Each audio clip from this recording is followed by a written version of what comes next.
Hello प्यारे बच्चों, कैसे हो तुम लोग। आशा करता हूँ अच्छे होंगे, अपने अपने लाइफ में मस्त होंगे। मैं हूँ आपके प्यारे देव भैया। स्वागत करता हूँ आपके अपना प्यारे यूट्यूब चैनल देव स्टडी पॉइंट पर। तो चलिए फिर शुरुआत करते हैं आज का टॉपिक, लेकिन उससे पहले एक छोटा सा इंट्रो।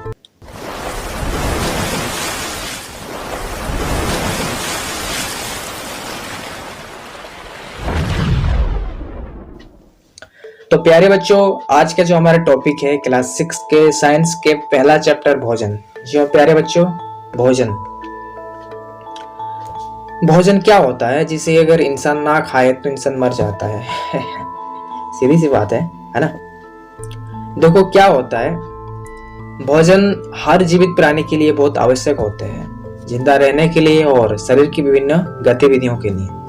तो अब सवाल आता है, भोजन हमें कहाँ से प्राप्त होता है।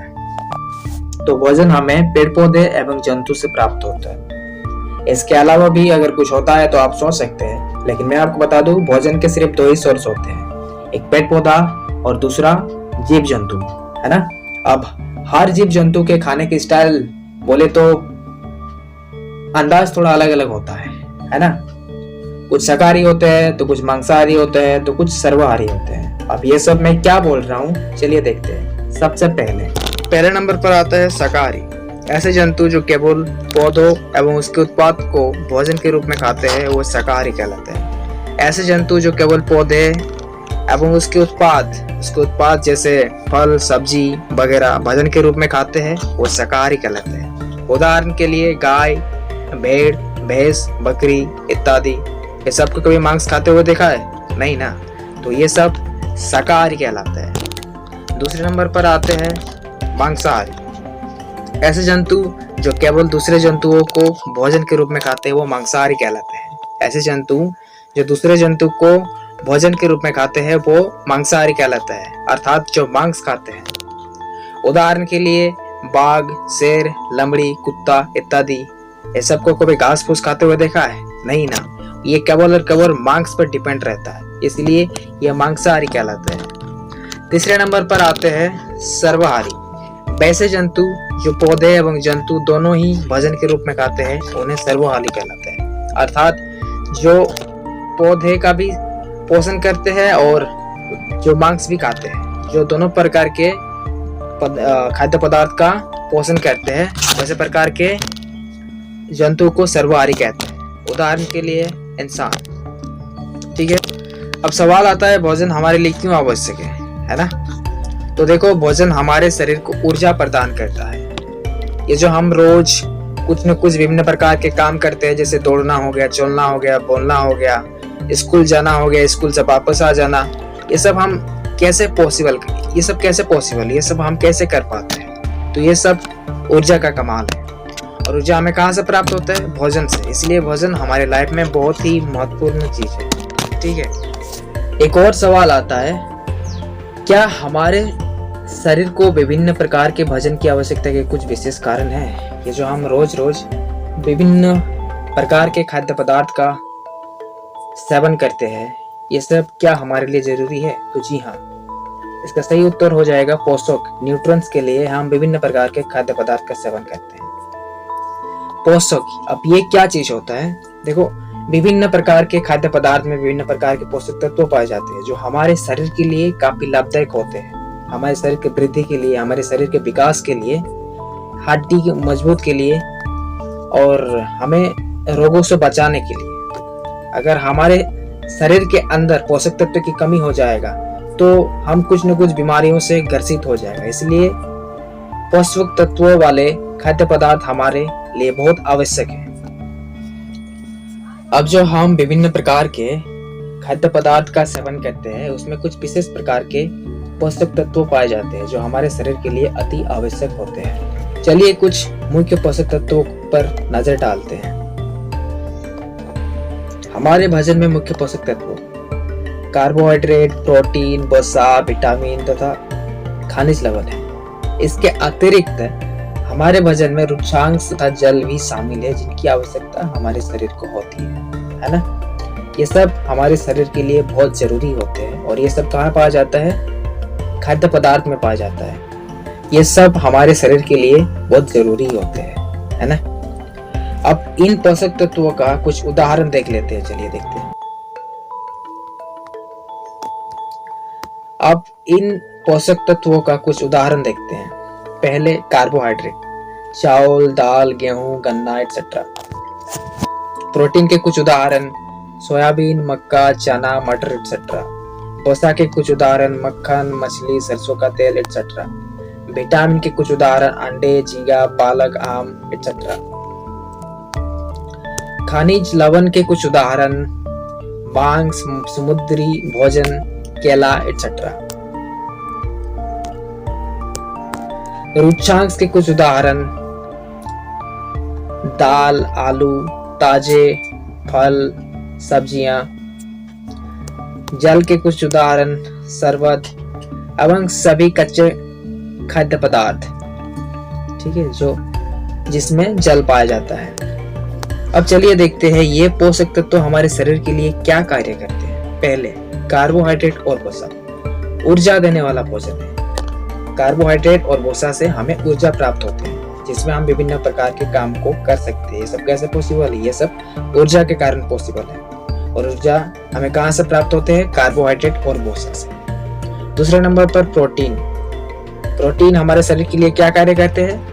शरीर वर्धक भोजन, टूटे फूटे अंगों को मरम्मत में सहायक करती है। हमें जब चोट लगती है तो हमारे घाव कैसे भर जाता है? ये सब प्रोटीन की वजह से पॉसिबल हो पाता है। तीसरे नंबर पर आते हैं विटामिन एवं खनिज लवण। स्वस्थ रखने में सहायक, रोगों से लड़ने में सहायक। ये विटामिन और खनिज लवण हमें स्वस्थ रहने में सहायक करता है और रोगों से लड़ने में भी सहायक करता है। चौथा नंबर पर आते हैं रुक्षांश। बिना पचे भोजन को बाहर निकालने में सहायक करते हैं। हम जब भोजन ग्रहण करते हैं, जो भोजन हमारा पच नहीं पाता है, उसको निकालने में रुक्षांश हमारी मदद करते हैं। पांचवा और सबसे आखिरी देख लेते हैं, जल। पोषकों को अवशोषित करने में सहायक करते हैं। जो पोषक तत्व वाले खाद्य पदार्थ हम ग्रहण करते हैं, उसमें जो पोषक तत्व पाए जाते हैं, उसको जल द्वारा अवशोषित कर लिया जाता है। ये सब कैसे पॉसिबल होते हैं? तो जल इसका मुख्य कारण है। ठीक है, अब चलिए आगे देखते हैं विटामिन के प्रकार और उनके कार्य। विटामिन के प्रकार, कार्य और इसकी कमियों की वजह से कौन कौन सी रोग हो सकते हैं। पहला, विटामिन ए।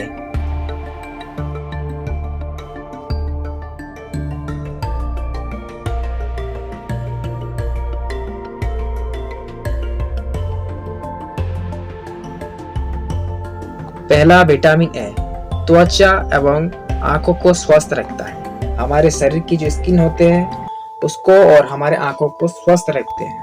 और इसकी कमी से कौन कौन सी रोग हो सकती है? दृष्टिहीनता, हम कभी देख नहीं पाएंगे। यहाँ रतौंधी का मतलब होता है रात को हम नहीं देख पाएंगे। वैसे भी हम रात को देख नहीं पाते हैं, लेकिन जिसको ये बीमारी है वो रात को बिल्कुल भी नहीं देख पाएंगे, वो बिल्कुल अंधा हो जाएगा। ठीक है। दूसरा, विटामिन बी हृदय एवं परिसंचरण तंत्र को स्वस्थ रखता है। हमारे शरीर के हृदय को और परिसंचरण तंत्र को स्वस्थ रखते हैं। और इनके कमी की वजह से बेरी रोग होता है, जो कि आप पिक्चर में देख सकते हो। विटामिन सी रोगों से लड़ने में सहायता करता है और इसकी कमी की वजह से हमें स्कर्वी बीमारी होती है, जो कि आप पिक्चर में देख सकते हैं। विटामिन डी हड्डियों और दांतों के लिए कैल्शियम का उपयोग करने में सहायक करती है। हड्डियों और दांतों के लिए कैल्शियम का उपयोग करने में सहायता करती है और इसकी कमी की वजह से हमें रिक्टेस बीमारी होती है, जो कि आप पिक्चर में देख सकते हैं। विटामिन ई त्वचा एवं प्रजनन अंग को स्वस्थ रखता है। ये हमारे शरीर की स्किन को और प्रजनन अंग अर्थात जनन वाले अंग को स्वस्थ रखता है। और इसके कमी की वजह से त्वचा एवं प्रजनन को प्रभावित करता है। हमारे शरीर की स्किन को और प्रजनन अर्थात जनन करने वाले अंग को प्रभावित करते हैं। विटामिन के रक्त को थक्का जमने में सहायता करता है और इसके कमी की वजह से रक्त नहीं जमता है ना। अब चलिए आगे देखते हैं। ये कुछ आप विटामिन के उदाहरण देख सकते हो। चलिए आगे देखते हैं। अब चलिए देखते हैं संतुलित आहार। हमारे शरीर की वृद्धि और अच्छे स्वास्थ्य को बनाए रखने के लिए हमारे आहार में सभी पोषक तत्वों को उचित मात्रा में होना आवश्यक है। बिल्कुल सही। हमारे शरीर की वृद्धि और अच्छा स्वास्थ्य अर्थात फिट रहने के लिए हमारे शरीर में सभी प्रकार के उचित मात्रा में पोषक तत्व होना जरूरी है ना। साथ ही इसमें पर्याप्त मात्रा में रुक्षांश तथा जल भी होना चाहिए। इस प्रकार के आहार को संतुलित आहार कहते हैं, जो हमारे शरीर के सभी तरह के पोषक तत्वों को पूर्ति करते हैं। ऐसे प्रकार के खाद्य पदार्थ को हम संतुलित आहार बोलते हैं। ठीक है, आगे देखते हैं रंग बिरंगे भोजन। हमारे भोजन में प्रतिदिन रंग बिरंगे खाद्य पदार्थ का मिश्रण होना चाहिए, अर्थात डेली लाइफ में हमें विभिन्न प्रकार के खाद्य पदार्थ का सेवन करना चाहिए। क्यों? ये संतुलित आहार है जो स्वस्थ विकास तथा शारीरिक एवं मानसिक गतिविधियों के लिए आवश्यक है। चलिए आगे देखते हैं। पोषक तत्वों को नष्ट होने से बचाने हेतु कुछ सावधानियां। ये जो हम प्रतिदिन विभिन्न प्रकार के खाद्य पदार्थ का सेवन करते हैं, जिसमें से विभिन्न प्रकार के पोषक तत्व पाए जाते हैं, तो कई बार हमें पोषक तत्व भोजन से ठीक से नहीं मिलता है। इसमें कुछ हमारी गलती होती है। चलिए देखते हैं हम लोग क्या गलती करते हैं। छिलके उतारकर सब्जियों और फलों को धोने पर उनके कुछ विटामिन नष्ट हो सकते हैं। सब्जियों और फलों में छिलके को उतारकर अगर धोया जाए तो इसमें विटामिन नष्ट हो सकते हैं। ठीक है, इसके अतिरिक्त सब्जियों को काटने से पहले अच्छी तरह धो लेना चाहिए। इसके अलावा अगर हम सब्जियों को पहले से ही धोकर बाद में काटे तो हम बहुत प्रकार के पोषक तत्वों को हम बचा सकते हैं। चलिए आगे देखते हैं। चावल और दालों को बार बार धोने से उसमें उपस्थित विटामिन और खनिज लवण भी नष्ट हो सकते हैं। इसीलिए चावल और दाल को बार बार नहीं धोना चाहिए, क्योंकि उसमें विटामिन और खनिज लवण की कमी हो जाती है। भोजन पकाने में अधिक जल का उपयोग और बाद में उसे फेंक देने से भी कोई प्रोटीन और खनिज लवण की हानि होती है। इसीलिए भोजन को पकाने टाइम हमें उचित मात्रा में पानी का उपयोग करना चाहिए, न ज्यादा और न ही कम। जंक फूड या फास्ट फूड। आजकल मेले बाजार आदि में चाउमीन, पिज्जा, बर्गर आदि मिलते हैं, जिन्हें हम बड़े मजे से खाते हैं, है ना। तो क्या ये सब हमें खाना चाहिए? क्या ये हमारे स्वास्थ्य के लिए लाभदायक है? चलिए देखते हैं। तो ये सब हमें नहीं खाना चाहिए, क्योंकि इसमें नमक की मात्रा बहुत ज्यादा होती है और अधिक मात्रा में नमक का सेवन करना हमारे शरीर के लिए लाभदायक नहीं है। चाउमीन, इसमें 1.7 ग्राम नमक होते हैं। इसमें ब्रेड चॉप, इसमें 0.5 ग्राम नमक होते हैं। पिज्जा, इसमें 1 से 1.20 ग्राम नमक होते हैं। पाव भाजी, इसमें 0.6 ग्राम नमक होते हैं। और है बर्गर, इसमें 1 ग्राम नमक होते हैं। इतना नमक हमारे शरीर के लिए हानिकारक होते हैं। अधिक नमक के सेवन से उच्च रक्तचाप या हाइपरटेंशन की बीमारी होती है। इसीलिए ये सब चीजें हमें नहीं खाना चाहिए। ठीक है, अब चलिए आगे देखते हैं। खनिज लवण के कुछ स्रोत। इस चार्ट में कुछ खनिज लवण के कुछ स्रोत दिया गया है। कुछ आयोडीन के, कुछ फास्फोरस के, कुछ लौह के, कुछ कैल्शियम के। चलिए सब एक एक करके देखते हैं। आयोडीन के कुछ स्रोत जैसे मछली, केकड़ा, आयोडोजेनिक नमक, अदरक, समुद्री उत्पाद।